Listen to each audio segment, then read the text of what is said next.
Rated T for teen. I was born with the doctors only knew what it was, but I wasn't supposed to walk. I had to wear those little brown shoes with the wide soles and the little bracelets that come up. And so I never would try to walk because I didn't like them, so I would crawl and drag my lower body with my upper body. And, you know, kids would tease me, mess with me, and make me cry. And when they come to stop me from crying because they feel bad about what they did, I would trip them and beat them up. And my father would sit on the porch and laugh. Said, that boy gonna be heavyweight champ one day, and be laughing. One day I was riding down the street and I seen this gym and I walked in, and then the second I walked in, I fell in love with it. When I was a kid, I used to get my ass kicked. My first competitive fight, I got knocked out. All I remember was the smell of the mats and the sound of my mum's voice screaming in the background. I was born into fighting.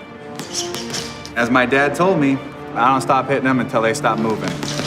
I was 9 years old. Some little bully kid named Brian picked on me, and ever since then, I got into Thai boxing. A couple of months later, I got my revenge. The thing is, I used to get in a lot of fights in school, but I was more of the bully. I was always the guy beating up people, and that's the reason I started boxing. I got into fighting because my good friend kicked me in the leg and I had to go to hospital. Then when somebody punched me in the face, that's when I knew I wanted to be a fighter. These guys were fighting for nothing. They even had some shows where they had to pay to fight. They'd pay like $75 to get in there and fight and get their teeth knocked out. They just loved the sport so much that these fighters would do anything to get in there, and there's nothing more real than that. My mom said, don't do it, you're gonna get hurt.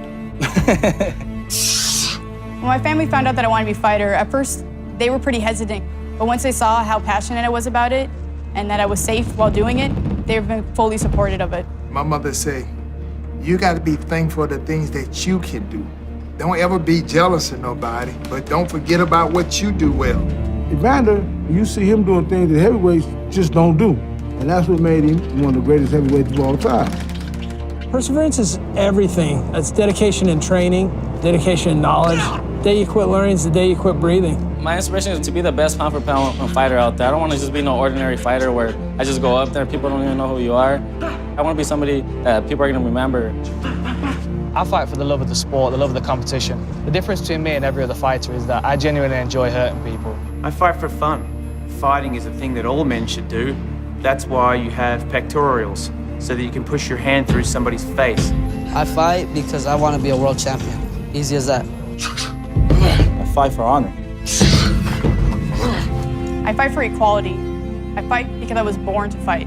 I fight for a Japanese word called giri, which is the sense of right and wrong. I fight for all the little kids that people pick on and never thought they would amount to much. I fight for Christ. I fight for my family. I fight for my country. And I will fight for you. You only get to haul off and hit somebody as hard as you possibly can once in your life. So might as well do it, right? This is your fight. This is your fight. This is your fight. This is your fight.